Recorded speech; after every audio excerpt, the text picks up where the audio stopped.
வணக்கம் நேர்களே, இது ஷர்மிளா டாக்கீஸ். நான் உங்கள் டாக்டர் ஷர்மிளா. இன்னைக்கு நம்மளோட சிறப்பு விருந்தினரா இணைஞ்சிருக்கிறாரு திருப்போரூர் சட்டமன்ற உறுப்பினர், விடுதலை சிறுத்தைகள் கட்சியின் துணை பொதுச் செயலாளர் திரு எஸ் பாலாஜி அவர்கள். வணக்கம். வணக்கம். அசோசியேஷன் ஆஃப் டெமோக்ராட்டிக் ரிஃபார்ம்ஸ் அப்படிங்கிற ஒரு அமைப்பு இன்னைக்கு கோர்ட்ல போய் ஒரு கேஸ் ஃபைல் பண்ணிருக்கிறாங்க. என்ன சொல்லிருக்கிறாங்க அப்படின்னு பாத்தீங்கன்னா, தேர்தல் முடிஞ்ச கையோட அந்தந்த ஃபேஸ் ஆஃப் த தேர்தல்ல ஓட்டர் டர்ன் அவுட் என்ன அப்படிங்கறத எலெக்ஷன் கமிஷன் வெப்சைட்ல பதிவு பண்ணுவாங்க. பட் தேர்தல் முடிந்த கையோட வந்த பதிவுகளுக்கும் அதுக்கப்புறம் ஃபைனல் டர்ன் அவுட்னு அவங்க கொடுக்கக்கூடிய பதிவுகளுக்கும் ஏகப்பட்ட வித்தியாசம் இருக்கு. இது ரொம்ப தாமதமாக, அதாவது 48 மணி நேரத்துல கொடுக்க வேண்டியதை 10 நாள் 4 நாள்னு இழுத்தடிச்சு கொடுக்குறாங்க.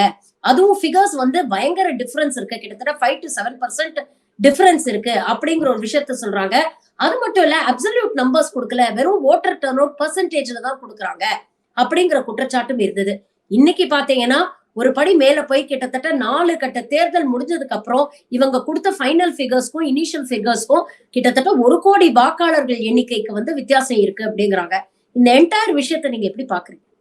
அதாவது இந்த 2024 தேர்தலை பொறுத்த வரைக்கும் பாரதிய ஜனதா கட்சி, RSS, சங் பரிவார், இந்த அரசை எதிர்க்கக்கூடியவர்கள் நாம என்ன மாதிரியான ப்ரிப்பரேஷன்ல இருந்தோம்னா, இந்த தேர்தலுக்கு இந்த ஆட்சி கடந்த 5 ஆண்டு காலத்துல இவங்க பண்ண அட்டூழியங்கள், மக்கள் விரோத செயல்கள் எல்லாம் மக்கள் கிட்ட பிரச்சாரமா கொண்டு போகணும். தொடர்ச்சியா இந்த ஆட்சி 2வது முறை என்னென்ன செய்யறாங்களோ அதெல்லாம் சொல்லி இந்த ஆட்சி திரும்ப வரக்கூடாதுன்றதுக்கான ஒரு மக்கள் பிரச்சாரத்தை, மக்கள் இயக்கமா தொடர்ச்சியா நாடு முழுவதும் பிரச்சாரத்தை மேற்கொண்டு. ஆனா பிஜேபி என்ன பண்ண ஆரம்பிச்சாங்கன்னா, மிக தெளிவா என்னென்னலாம் செஞ்சா மறுபடியும் ஆட்சிக்கு வர முடியும்ன்றது அவங்க ரொம்ப தெளிவா இருந்தாங்க. மக்களிடம் நேரடியாக மக்களிடம் செல்வாக்கை பெற்று, மக்களுடைய வாக்குகளை பெற்று ஆட்சிக்கு வர்றதுன்றது பாசிபிள் கிடையாது. நமக்கு மிக பெரும்பான்மையான மக்கள் வாக்களிக்க மாட்டாங்கன்றது அவங்களுக்கே தெரிஞ்ச ஒரு நிலையில, தேர்தல் ஆணையத்தை எந்த அளவுக்கு தங்களுடைய முழு கட்டுப்பாட்டுக்குள் கொண்டு வர முடியுமோ அந்த அளவுக்கு தேர்தல் ஆணையத்தை கட்டுப்பாட்டுக்குள் கொண்டு வருவதற்கான எல்லா முயற்சிகளையும் ஈடுபட்டு ஆரம்பிச்சாங்க. அதுல குறிப்பா என்னன்னா, இப்ப தேர்தல் ப்ராசஸ்ல இப்ப எலக்ட்ரானிக் ஓட்டிங் மிஷின் இருக்கு. எலக்ட்ரானிக் ஓட்டிங் மிஷின் அதுல தப்பு பண்ண முடியுமானா முடியும். தப்பு யார் பண்ணுவாங்க அப்படின்ற அந்த சூழல் வரும் பொழுது, நீங்க அதை தங்களுக்கு சாதகமா பயன்படுத்தணும்னு நினைக்கிற, அல்லது ஒரு தவறான ஒரு ஆள்கிட்ட அதிகாரம் இருந்ததுன்னா அதை பண்ணுவாங்கன்றத நம்ம இவிஎம் எதிர்த்துட்டு இருந்தோம். தேர்தல் ஆணையத்தை பொறுத்த வரைக்கும் தேர்தல் ஆணையத்தினுடைய நடைமுறைகள் கடந்த காலத்துல கூட ஒருதலை பட்சமா இருக்கு. குறிப்பா பாரதிய ஜனதா கட்சிக்கு சாதகமா பல்வேறு காலகட்டங்கள்ல தேர்தல் தேதி அறிவிப்பதிலிருந்து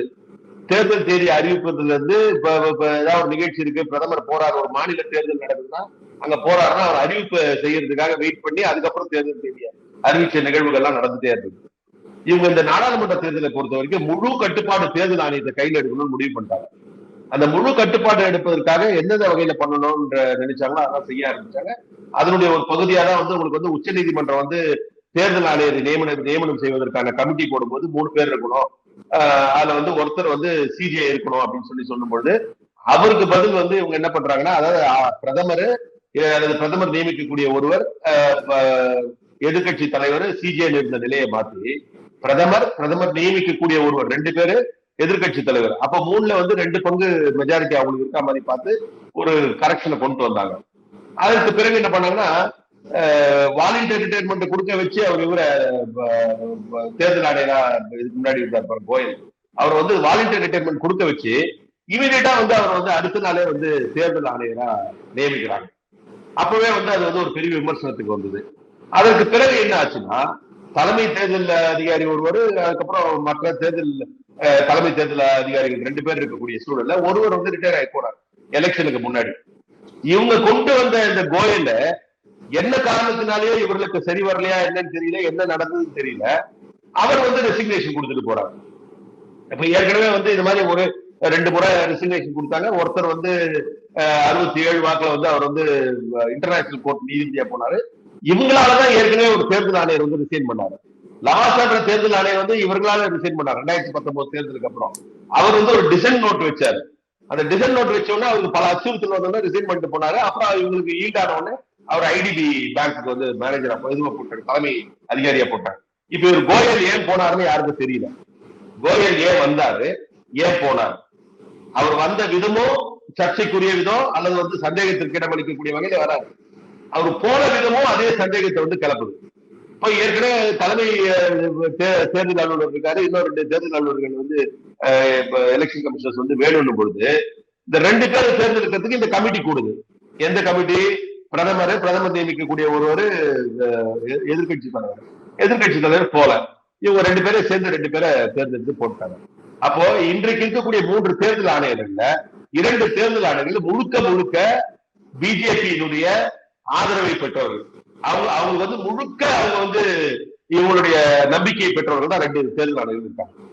அப்புறம் இந்த இவிஎம் பத்தி ஏன் நம்ம வந்து தொடர்ச்சியா வந்து பிரச்சனை கிளப்பணும் அப்படின்னா, நான் சொன்னதா இப்ப எலெக்ஷன் கமிஷனர்ஸ் இவங்க வந்து போட்டுறாங்க, எலெக்ஷன் தேர்தல் ஆணையத்தை கையில கட்டுப்பாடு எடுக்கிறாங்க. அப்ப இவிஎம்ல இவங்க ஏதோ பிரச்சனை பண்ண போறாங்க மாதிரியான சூழ்நிலை இருந்து உச்ச நீதிமன்றத்துக்கு கோர்ட்டுக்கு போச்சு. இன்னைக்கு கோர்ட் வந்து இவிஎம்ல இருக்கலாம்னு சொல்லிட்டாங்க, அது ஒரு பக்கம். ஆனா அங்க போய் இவங்க என்ன வாதாடினாங்க, இன்னைக்கு வந்து தொழில்நுட்பம் எல்லாம் வளர்ந்து போச்சு, தொழில்நுட்ப ரீதியா வந்து இப்பெல்லாம் வந்து நேரமே காலம் தாழ்த்தக்கூடாது, நாங்க வந்து எலெக்ஷன் ரிசல்ட்ஸ் வந்து உடனே சொல்றதுக்கான வாய்ப்பு, அதனாலதான் நாங்க வந்து இவிஎம் வச்சிருக்கோம். ஆனா இன்னொரு புறம் இவங்களே என்ன முரண்படுறாங்க, ஒரு காலத்துல நாடு முழுவதும் எந்த அடிப்படை கட்டமைப்பு இல்லாம நாடு முழுவதும் ஒரே நேரத்தில் தேர்தல் நடந்தது. இன்னைக்கு எல்லா வசதிகளையும் வைத்துக் கொண்டு இவங்க 7 கட்டமா நடத்துறாங்க. சரி, அதுதான் ஒரு முரண்னு பார்த்தா, உங்ககிட்ட எல்லா டெக்னாலஜியும் இருக்குன்றீங்க, பயங்கரமா டெவலப் ஆயிட்டீங்கன்றீங்க. முன்னாடி எல்லாம் வந்து காலையில தேர்தல் நடந்ததுன்னா மாலையில ஒரு சதவீதம் வரும், அந்த சதவீதத்திலிருந்து மாறுபட்ட நிலை வரவே வராது. மிஞ்சி போனா 0.1 or 2 அவ்வளவுதான். இதா வந்தது. இது இன்னொன்னு, இது ஒண்ணும் பெரிய விஷயமும் கிடையாது. உங்களுக்கு வந்து தேர்தல் வாக்கு வந்து எவ்வளவு பதிவாயிருக்குன்றத தேர்தல் கமிஷன் சொல்றது ஒரு பெரிய எக்ஸசைஸே கிடையாது. It is the most simplest exercise. என்ன காரணம்னு கேட்டீங்கன்னா, இப்ப நீங்க வாக்குப்பதிவு பண்ண போறீங்க, நீங்க வாக்குப்பதிவு பண்ணும் போதே உள்ள போகும்போதே பாப்பீங்க, சைட்ல வந்து ஒரு பெஞ்ச் நிறைய கையில பேப்பரும் நோட்டை வச்சுட்டு இருப்பாங்க. அவங்க எல்லாம் யாருன்னு கேட்டீங்கன்னா, தேர்தல் போட்டியிடக்கூடிய கட்சிகளுடைய முகவர்கள், தேர்தலில் போட்டியிடக்கூடிய கட்சியுடைய முகவர்கள். அவங்க கையில என்ன இருக்குன்னு கேட்டீங்கன்னா, எப்படி எலெக்ஷன் ஆஃபீஸர் கிட்ட ஒரு செட் ஆஃப் ஓட் லிஸ்ட் இருக்குமோ, அந்த பூத்தோட ஓட் லிஸ்ட் இருக்குமோ, அந்த பூத் ஓட் லிஸ்ட் இருக்கும். இந்த தேர்தல் அலுவலர் உங்க கார்டை வாங்கி பார்த்துட்டு உங்க என்ன சொல்லுவாரு, வாக்காளர் அடையாளம் எப்படி 673 என்ன சொல்லுங்க, 672 எல்லாரும் டிக்கெட் வச்சுப்பாங்க. நீங்க நாங்களே என்ன பண்ணுவோம் கேட்டா, இப்ப என்னுடைய சட்டமன்ற தேர்தல் போது என்னன்னா, நாங்க வந்து ஒரு 1 ஹவருக்கு ஒரு தடவை எந்தெந்த பூத்துல எவ்வளவு வாக்கு பதிவா இருக்கு நாங்களே வந்து எங்களுடைய முகவர்கள் மூலமா தெரிஞ்சுட்டு, அதற்கு பிறகு அங்க வந்து நமக்கு தேவையான வாக்குகள் வந்து இருக்கக்கூடிய பகுதியை வந்து ஓட்டு போடுறதுக்கு சொல்லணும்னா போய் சொல்லிட்டு அதெல்லாம் ஒரு மேனேஜ் பண்ணிட்டு இருக்கணும். அப்போ நீங்க சாதாரணமா தேர்தல் முகவர்களா போறவங்களுக்கே வந்து அன்றைக்கு மாலையில வந்து எவ்வளவு வாக்கு பதிவாச்சு அந்த பூத்துல தெரிஞ்சிடும். ஒரு ஒரு பூத்துல வந்து இவ்வளவு ஓட்டு பதிவாச்சுன்னு அங்க இருந்த தேர்தல் முகவர்களுக்கு தெரியும். இது இல்லாம அதிகாரப்பூர்வமா அங்க இருக்கிற போலிங் ஆஃபீஸர் என்ன பண்ணுவாருன்னா, 17C ஒரு ஃபார்ம் கொடுப்பாரு. இந்த 17C என்னன்னா, total number of votes, total number of votes polled, இது வந்து கொடுத்து கையெழுத்து போட்டு கொடுப்பாரு. வாக்குப்பதிவு 6 மணிக்கு முடிஞ்சுதான் இந்த ப்ராசஸ் எல்லாம் முடியறதுக்கு அதிகபட்சம் 8 8:30 கூட ஆகும். ஆனா 9 கூட வச்சுங்க. 9 மணிக்கு அந்த ரிட்டர்னிங் ஆஃபீஸர் கையில நம்பர்ஸ் வந்து இருக்கணும். அந்த பூத்தோட நம்பர்ஸ் நைட் 9 மணிக்கு வாக்குப்பதிவான நைட் 9 மணிக்கு ரிட்டர்னிங் ஆஃபீஸர் கையில வந்திருக்கணும். அதன் அடிப்படையில் அவர் 17C வந்து பூத் ஏஜென்ட்களுக்கு கொடுத்துடுறாரு. சோ பை 9 o'clock நீங்க எல்லா பூத்லயும் எவ்வளவு ஓட்டு போலாச்சுன்னு சொல்லி நம்ம கிட்ட இன்ஃபர்மேஷன் இருக்கு. இது என்ன கஷ்டம் உங்களுக்கு, என்ன உங்களுக்கு இருக்கிற மிஷினரிக்கு, இன்னைக்கு இருக்கக்கூடிய டெக்னாலஜிக்கு உட்கார்ந்த இடத்துல இருந்து ஒரு தொகுதியிலயோ இந்த பூத்ல எவ்வளவுன்னு சொல்லி வாக்கு பதிவாச்சுன்னு டேலி பண்றது பெரிய கஷ்டம். இப்ப இதே கேள்வியதான் சுப்ரீம் கோர்ட் கேட்டிருக்காங்க. 48 மணி நேரத்துக்குள்ள கொடுக்க வேண்டிய தகவலை எதுக்கு நீங்க 11 நாள் 4 நாள் இழுத்தடிக்கிறீங்க அப்படிங்கிற கேள்வியை கேட்கறாங்க. இதுக்கு எலெக்ஷன் கமிஷன் கிட்ட ஒரு தெளிவான பதில் இல்ல அப்படிங்கறத பாக்குறோம். இதே சூழல் தான் கொஞ்ச நாள் முன்னால தேர்தல் பத்திரத்தை ஊழல் போது நம்ம பார்த்தோம். சுப்ரீம் கோர்ட் ஒரு கேள்வி கேக்குது ஸ்டேட் பேங்க் ஆஃப் இந்தியா கிட்ட, இந்த தரவுகள் இந்த லிஸ்ட கொடுங்க, இது எல்லாமே கம்ப்யூட்டரைஸ் தானே, இது கொடுக்கறதுக்கு உங்களுக்கு எதுக்கு இவ்வளவு காலதாமதம், எதுக்கு 4 மாசம் டைம் கேக்குறீங்க அப்படின்னு கேக்குறாங்க. அப்பவும் இதே மாதிரிதான் எஸ்பிஐ காலம் தாழ்த்தினாங்க அப்படின்றத பாக்குறோம். ஏதோ ஒரு விதத்துல எஸ்பிஐ எப்படி பாஜகவுக்கு ஆதரவாக செயல்பட்டுச்சு அப்படிங்கிற குற்றச்சாட்டு வந்ததோ, இங்கேயும் எலெக்ஷன் கமிஷன் ஆஃப் இந்தியா பாஜகவுக்கு ஆதரவாக செயல்படுகிறது, ஏதோ ஒரு விஷயத்தை மறைக்க முயற்சி பண்றாங்க அப்படின்னு நாம எடுத்துக்கலாமா? இதுல இடையில இந்த 48 மணி நேரம் அப்படிங்கிறதுக்கும் இந்த 11 நாள் அப்படிங்கிறதுக்கும் இடைப்பட்ட காலத்துல என்ன நடக்கிறதுக்கான வாய்ப்புகள் இருக்குன்னு நினைக்கிறீங்க? இதை எப்படி மேனிபுலேட் பண்ணலாம்னு நினைக்கிறீங்க? இந்த பிரச்சனை வர ஆரம்பிச்சு நம்ம தமிழ் செய்தி ஊடகங்கள்ல வந்து ஒரு விவாதம் நடந்துட்டு, அப்ப வந்து இந்த பிஜேபி காரங்க வந்து எப்பவுமே வந்து ரொம்ப டாக்டிக்கலா பேசுவாங்க. அது ஒருத்தர் வந்து பிஜேபி சார்ந்த ஒருத்தர் வந்து ரொம்ப யோக்கியர் மாதிரி பேசினாரு. என்ன பேசினாருன்னா, சார் நம்பர்ஸ் தான் உங்க கையிலே இருக்கே சார், ஃபார்ம் 17C உங்க கையில கொடுக்குறாங்க சார், பூத் ஏஜென்ட் கையில கொடுக்குறாங்க சார். நீங்க கவுண்டிங் போகும்போது அந்த ஃபார்ம் 17C பிரச்சனை வந்தது, மாறுபட்ட நிலை வந்துதான் நீங்க பூத்துல அப்ஜெக்ட் பண்ணலாமே. 100% உண்மை. ஆனா இது தமிழ்நாட்டுல சரி, தமிழ்நாட்டுல தேர்தல் நடைமுறை தொடர்பான விழிப்புணர்வு இருக்கிறது. தேர்தல் ப்ராசஸ்ல வந்து ரொம்ப எல்லாம் அக்யூரேட்டா பார்க்கக்கூடிய அளவுக்கு நாம வந்து எக்யூப்டா இருக்கோம். ஆனா வட மாநிலங்கள்ல இந்த நிலைமை கிடையாது. இப்ப நான் சொன்ன இந்த 17CA எவ்வளவு பேர் அங்க வாங்குவாங்கன்னு தெரியாது. என்ன காரணம் கேட்டீங்கன்னா, நீங்க வந்து அங்க வந்து இப்ப உதாரணத்துக்கே சொல்றேன் நான், ஆம் ஆத்மி கட்சி இருக்கு. இன்னைக்கு வந்து டெல்லியில வந்து அவங்க வந்து ஆட்சியில் இருக்காங்க, பஞ்சாப்ல ஆட்சியில் இருக்காங்க, வட மாநிலங்கள்ல பல இடங்கள்ல வந்து அவங்க செல்வாக்கா இருக்காங்க. அந்த கட்சி எலெக்ஷன்ல வந்து போலிங் பூத் ஏஜென்ட்ஸ் போடுற பழக்கமே கிடையாதுன்றாங்க. அந்த கட்சிக்கு அந்த மாநிலங்கள்ல பூத் ஏஜென்ட்ஸ் போடுற பழக்கமே இல்லைன்றாங்க. அப்போ அந்த மாதிரியான இடங்கள்ல நீங்க இந்த கிராஸ் செக் பண்றதுக்கான வாய்ப்பே இல்லாம போகுது. அப்ப இவங்க வந்து பதிவான ஓட்டு ஒரு எண்ணிக்கையும் கவுண்டிங் எண்ணிக்கை ஒரு எண்ணிக்கையும் இருந்ததுன்னா ஒண்ணும் கேட்கறதுக்கு ஆகல. ஏற்கனவே இந்த மாதிரியான முறைகேடுகள், இந்த மாதிரியான குற்றச்சாட்டுகள் பல தேர்தல்கள்ல வட மாநிலங்கள்ல நடந்திருக்கு. நீங்க மிஷின்ல வந்து அந்த போலிங் பூத்துல இருந்த ஓட்டை விட அதிக ஓட்டெல்லாம் இருக்கு. அப்ப இதையெல்லாம் பார்க்கின்ற பொழுது இவங்க வந்து ஏதோ ஒரு பெரிய சதி திட்டத்தோட தான் இதை வந்து செய்யறாங்களோன்ற மாதிரியான அச்சப்படுவதற்கு எல்லா விதமான அடிப்படைகளும் இருக்கிறது. அதுதான் இப்ப இங்க கேள்வி. இப்ப நீங்க நாம இங்க வந்து செக் பண்ணிடுறோம். இப்ப தமிழ்நாட்டுல வந்து நாங்க எல்லாம் 17C வச்சிருக்கோம், போலிங் ஆஃபீஸர் கொடுத்த 17C வச்சிருக்கோம். அன்னைக்கு பூத் அந்த மிஷினை பார்க்கும் போது அந்த 17Cக்கு வேறுபட்ட எண்ணிக்கை இருந்ததுன்னா நம்ம பிரச்சனை பண்ண போறோம். ஆனா அங்க அதற்கான வாய்ப்பு இல்லை. அப்ப இது வந்து என்ன, இப்ப நீங்க இந்த 17CA வந்து ஒரு மேண்டேட்டரியா கொடுக்குறாங்க. ஆனா ஏஜென்ட் இல்லாதவங்க இல்ல வந்து அதுக்கான வாய்ப்பு இல்லாத வேட்பாளர்கள் இவங்க எல்லாம் என்ன பண்ணுவாங்க? இவங்க தேர்தல் கமிஷனை நம்பிதானே நிக்கிறாங்க எலெக்ஷன்ல.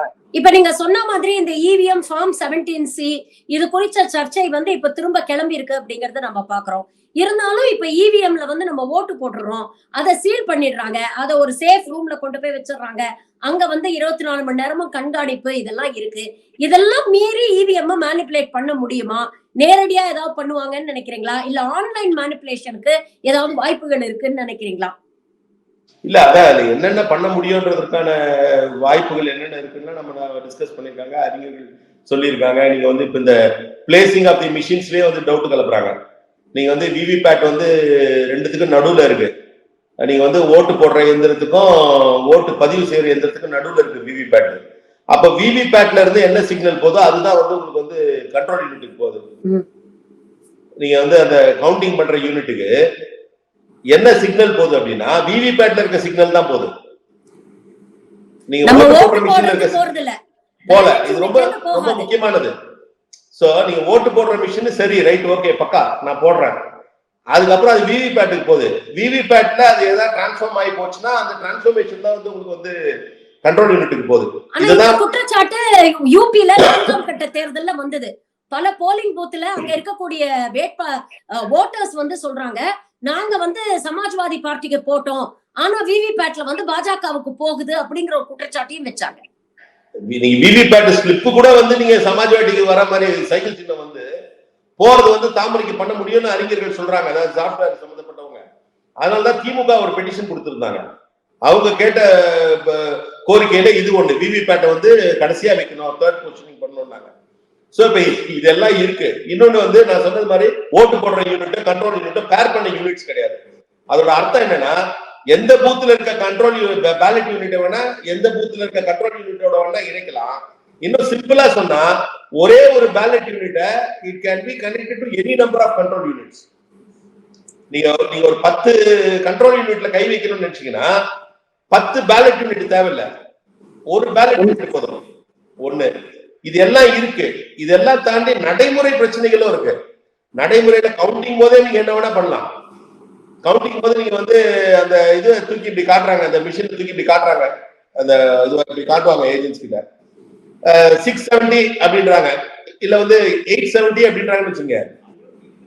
எலக்ட்ரானிக் ரீடிங்ல வந்து என்ன உங்களுக்கு 8க்கும் 6க்கும் என்ன பெரிய வித்தியாசம் தெரிய போகுது? அந்த லைட் எரியுது, டிஜிட்டல் லைட் எரியுது. இப்படி காட்டும் போது 670 காமிச்சிட்டு 870 அப்படின்ட்டு டக்குன்னு எழுதிட்டாங்கன்னு வச்சுங்க. நீங்க அப்ஜெக்ஷன் கொடுக்கறது கத்திட்டே இருந்த முன்னாடி மாதிரிலாம் ஏஜென்ட் உள்ள கூட கிடையாது. அந்த மேலதான் கம்பியை பிடிச்சிதான் நின்றுட்டு இருக்காங்க. அவங்க கத்துறாங்க, ஒன்னும் கேட்கல. அப்ஜெக்ஷன் கொடுக்கறது அவங்க இவங்க கிட்ட சீஃப் ஏஜென்ட் அந்த டேபிள் ஏஜென்ட் கிட்ட சொல்றாங்க, அதுக்கப்புறம் போகுது. இதெல்லாம் நடக்காது.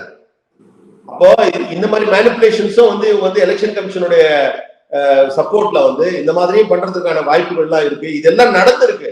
இதெல்லாம் வந்து ஃபார் ஃபிக்ஸ்ட் மாதிரி தெரியும் சில நேரங்கள்ல. இதுக்கு உடனே பெரிய வியாக்கியானம் எல்லாம் பேசுவாங்க, பிஜேபிக்கு சப்போர்ட் பண்றாங்க, இவங்க ரொம்ப பயந்து போயிருக்காங்க, இப்படி சொல்றாங்க அப்படி சொல்றாங்க. நம்ம அப்படி இல்லை. அச்சத்தை வெளிப்படுத்துவது என்பது வந்து தப்பு கிடையாது. அஞ்சுவது அஞ்சாமை பேதமை தான் வள்ளுவர் சொல்லியிருக்காரு. இவங்க எல்லாம் பார்த்து நம்ம வந்து இந்த மாதிரி விஷயங்களுக்கு கண்டிப்பா இவங்களை பார்த்து நம்ம அஞ்சியே ஆகணும். ஏன்னா அவ்வளவு படுபாதகமான செயலை செய்யக்கூடியவங்க. அதனால இவங்களை பார்த்து நம்ம வந்து இந்த மாதிரி விஷயங்கள் செய்வாங்க, நம்ம அஞ்சது தப்பு கிடையாது. இதெல்லாம் இருக்கு. இதெல்லாம் கடந்துதான் நம்ம வந்து இவங்களை வீழ்த்த வேண்டிய நிலையில இருக்கு. இது கொஞ்ச நாள் முன்னால அருண் கோயல் அப்படிங்கிற எலெக்ஷன் கமிஷனர் திடீர்னு ரிசைன் பண்ணாரு. நீங்க கூட அதை மென்ஷன் பண்ணீங்க. அந்த சம்பவத்தோட இதை முடிச்சு போட்டு நம்ம பார்க்க வேண்டியிருக்கு. இன்னைக்கு வந்து மற்ற கட்சிகளோட கூட்டணி அப்படிங்கறத விட பாஜக எலெக்ஷன் கமிஷனோட கூட்டணி போட்டுக்கிட்டு இந்த தேர்தலை சந்திக்கிறாங்களோ, எலெக்ஷன் கமிஷனும் முற்றிலும் முழுசாக பாஜகவுக்கு ஆதரவாக செயல்படுகிறதோ அப்படின்னு தோணுது. ஒரு மிகப்பெரிய ஜனநாயக நாடு, அதில் நடக்கக்கூடிய ஒரு பெரிய தேர்தல், உலகத்திலே ரொம்ப காஸ்ட்லியான தேர்தல் இந்தியா தேர்தல் அப்படிங்கிறாங்க. இப்படிப்பட்ட ஒரு தேர்தல் வந்து இன்னைக்கு நேர்மையா, நாணயமா, நியாயமா நடக்குதுன்னு நீங்க நினைக்கிறீங்களா?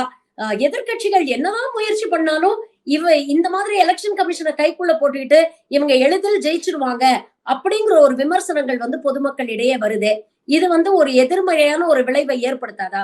நம்ம யாருக்கு போட்டா என்ன, பாஜக தான் அல்டிமேட்டா ஜெயிக்க போகுது அப்படிங்கிற ஒரு சலிப்பை மக்கள் கிட்ட ஏற்படுத்தாதா?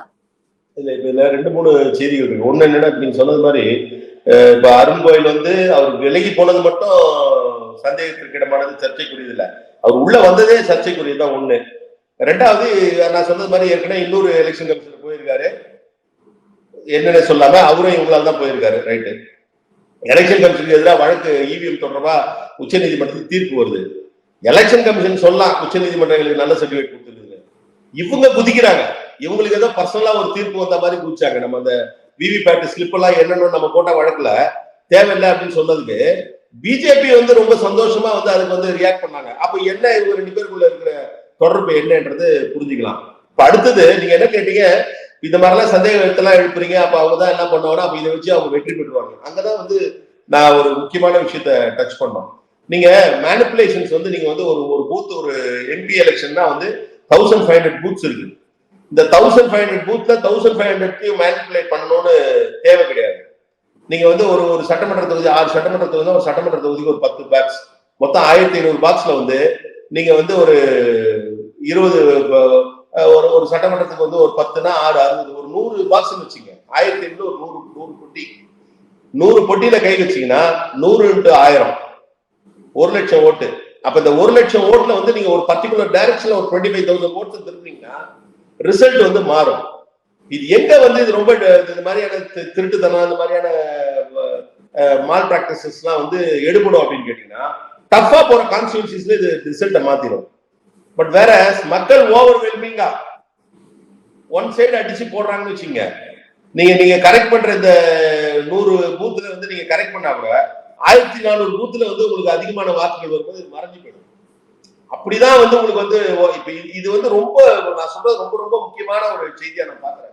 ஏன் பிஜேபி வட மாநிலங்கள்ல ஜெயிக்கக்கூடிய மாநிலங்கள்ல பாத்தீங்கன்னா வாக்கு வித்தியாசம் 2% 3% தான் இருக்கும் அங்க. ஏன்னா அங்க நடக்கிற அந்த அந்த அந்த அவங்க வந்து காங்கிரஸ் வந்து கொடுக்குற டஃப்பான ஃபைட்டு ஒரு 3% 4% ஓட்டுல தான் இருக்கு. காங்கிரஸ்க்கு ஆதரவா 3% இருக்கிறத இந்த பக்கம் தூக்கி போட்டுறாங்க. அப்போ அவங்களுக்கு ஆதரவா மாறுது காங்கிரஸோ இல்ல பிஜேபி எதிர்க்கிற கட்சிகள். இப்ப இந்த தேர்தலில் வந்து என்ன நம்பிக்கையில வந்து நாங்க இவ்வளவு குற்றச்சாட்டுகள் சொன்னாலும் இவ்வளவு பேசினாலும் என்ன நம்பிக்கையில வந்து நம்ம வந்து வெற்றி பெறுவோம்னு நினைக்கிறோம்னா, மக்கள் இன்னைக்கு ஓவர்வெல்மிங்கா பிஜேபிக்கு எதிராக திரும்பி இருக்காங்க. இவங்க என்ன திருட்டுத்தனம் பண்ணாலும், என்ன அயோக்கியத்தனம் பண்ணாலும், என்ன கோல்மால் பண்ணாலும் மக்களுடைய இந்த ஓவர்வெல்மிங் சப்போர்ட் வந்து இவங்க செய்யக்கூடியதை அடிச்சுட்டு போயிடும். இவங்க வந்து களவாடுற வாக்குகளை இந்த ஓவர்வெல்மிங்கா மக்கள் போடுற வாக்குகள் வந்து அடிச்சுட்டு போயிடும்ன்ற ஒரு நம்பிக்கை இருக்கு. இதுதான் ஜனநாயகத்தினுடைய மிகப்பெரிய ஒரு நம்பிக்கையா வந்து நாம பார்க்கிறோம். அது நிச்சயமா நடைபெறும் என்பதாக நான் பார்க்கிறேன். அந்த பாசிட்டிவ் நோட்ல இந்த காணொலியை நம்ம நிறைவு செய்யலாம்.